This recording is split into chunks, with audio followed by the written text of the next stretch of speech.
Hey guys, what is up? It's Dusty here and welcome back to another crypto video. And a couple of very important things happened over the last 24 hours in crypto.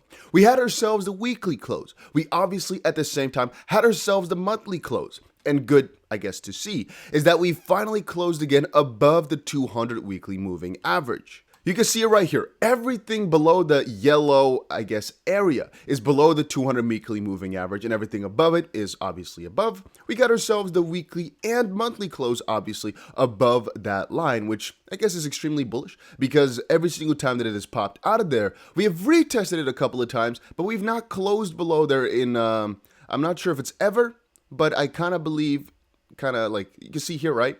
We potentially touched it this time around. We came back below. And we dip right out of there the next month. And if you look back into the past, well, we're already in 2017, for example. And yeah, you guys understand what I'm trying to say. So over the last years and years and years, this has never been bearish, so to speak, which leads me to be quite excited. However, let's cover some news, all right, guys? So first of all, this is pretty interesting. Actually, no, wait a minute. If you're not following me over on Twitter just quite yet, let me quickly say a couple things. Make sure you press the like button on this video. Why? Well, if you're not following me over on Twitter just quite yet, I promised that if Bitcoin does not hit $25,000 in July, I'm giving away $2,500.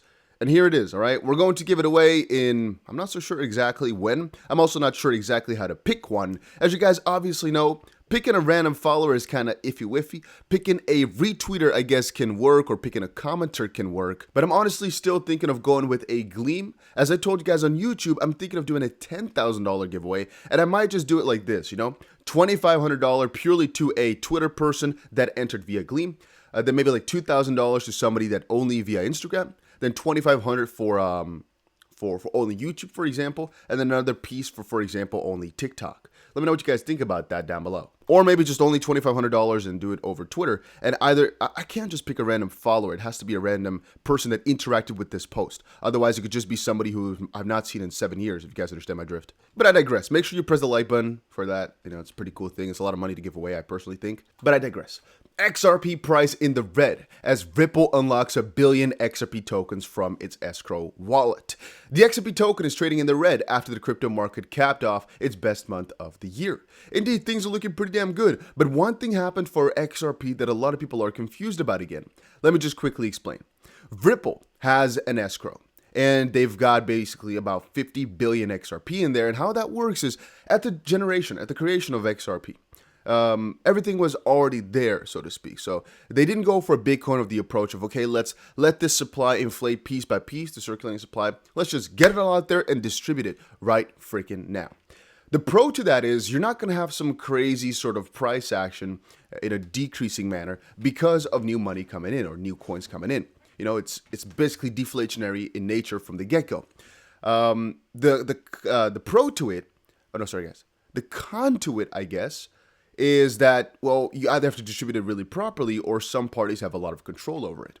Then again, with Ethereum and other cryptos, they had some sort of ICO where they basically sold it to people for Bitcoin.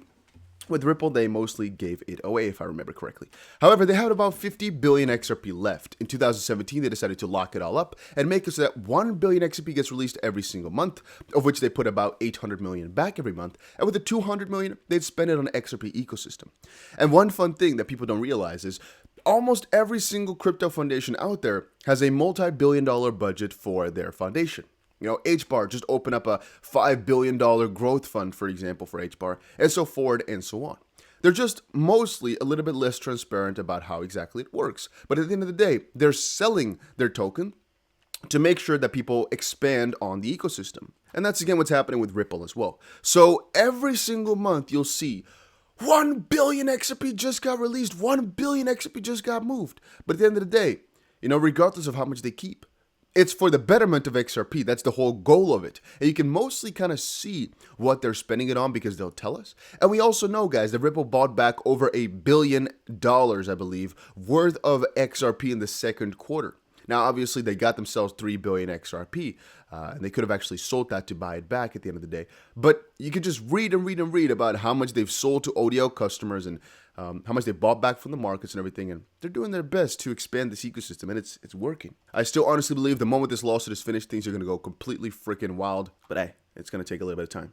Then, a little bit about MATIC. Assessing Polygon's comeback as Q3 paints new hopes for MATIC holders.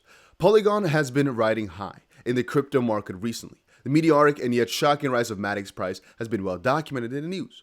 Most recently, Polygon announced its release of its ZK EVM, its first EVM-compatible Layer 2 scaling solution. This development is expected to be a big hit, as it will enable cheaper gas fees on Polygon, even cheaper.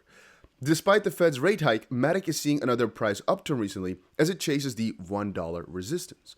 You gotta understand, Polygon from a conceptual standpoint is pretty damn good, but it's got 3 parts right now. We got ourselves this upgrade or this change that people are excited about, the ZK EVM change. We got ourselves the partnership with Disney. And even though people are not fans of Disney, it's a pretty big deal to be able to be picked by Disney and say, hey, you have some really good tech. We'd like to see more of you, or we'd like to see you continue on or maybe work with you in some way, shape, or form. And then obviously we had Mercedes-Benz pretty recently, also coming on the bandwagon. Yeah, Polygon is just really, really hot in demand right now.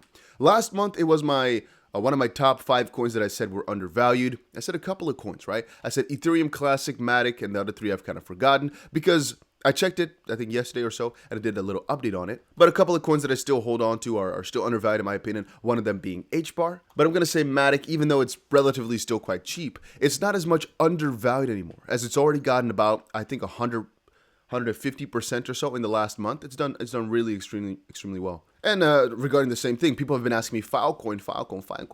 So Filecoin is one of those coins which I hold in a different portfolio of mine. So you can basically see it as a hedge fund manager or just a fund manager in general, where you have different sets of funds below it, right? You have your main fund, which you can, in a company sense, you can kind of see like your holding, and then you have your work company, so to speak, below it. As a fund, you obviously have your main fund, and then very often you have some dedicated funds below it.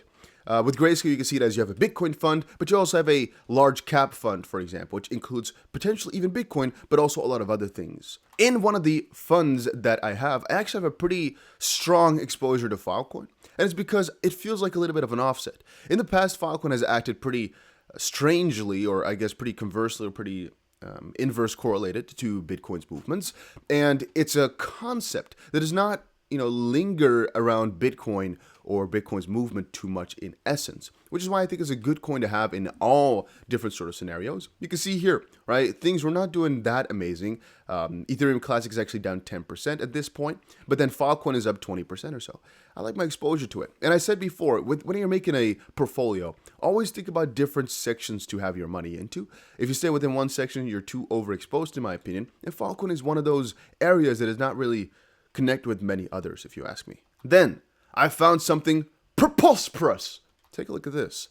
Tiffany Co, right? Lovely company, sure, okay. To launch its first NFTs.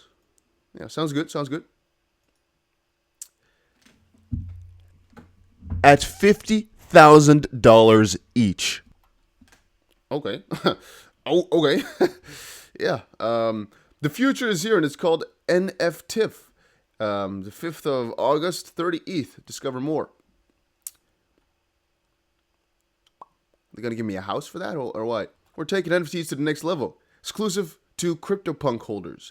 Nft'S transforms your NFT into a bespoke pendant handcrafted by Tiffany Co artisans. You'll also receive an additional NFT version of the pendant. Yeah, that's garbage. To me, at least. Custom designed pendant made of diamonds and stones. Maybe I'm too Dutch for this, Maybe my Netherlands breath is just telling me, what the frick is this? What is this scam? Even though it's not a scam in the literal sense because you're getting something, it's just very overpriced. It's only for CryptoPunk owners. You can get yourself a custom diamond CryptoPunk for $50,000. Okay, yeah, how about not? Yeah, I don't know. It's just not something I'm a big fan of, and I think anybody that gets into it is purely thinking about the profit or has too much money and does not care about actual things in life anymore. Because this is ridiculous, if you ask me. It's just strange. It's just Tiffany & Co. trying to be hip, but keeping their luxury attitude, but I don't buy it, all right? I am falling for this one. And last but not least, I've actually had this discussion a couple of different times. You know, Michael Saylor said, only Bitcoin can safely secure and transfer $200,000 on a Sunday for 4 cents. So Moon Lambo said only because at the end of the day, this is a very conservative view. You know, crypto is a pretty broad thing. And just saying that only Bitcoin could do it. If he said only crypto, I would be skeptical because that's also not the case. I think, right? For $200,000 is not that big a sum. I think a couple other providers could definitely do that too. Because I'm thinking as well, I'm not so sure what would happen if I try to send $200,000 from my bank account to another bank account.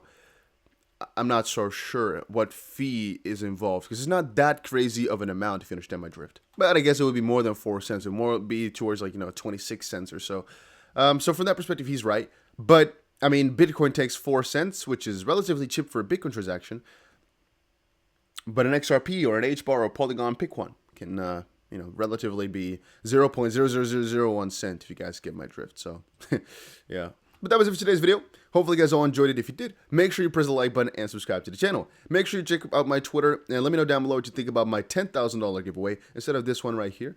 I'm still debating, I'm thinking this is going to be a little bit easier and it's less money, but then I'm kind of, being annoying to the people that I hyped up on YouTube. So I'm thinking maybe I should just make it a $10,000 over all the socials again, but then pick winners in specific categories. So, or I could do it like this, $2,500 for Twitter, $2,500 for Twitter, and then $7,500 for all the socials, which again will include Twitter as well.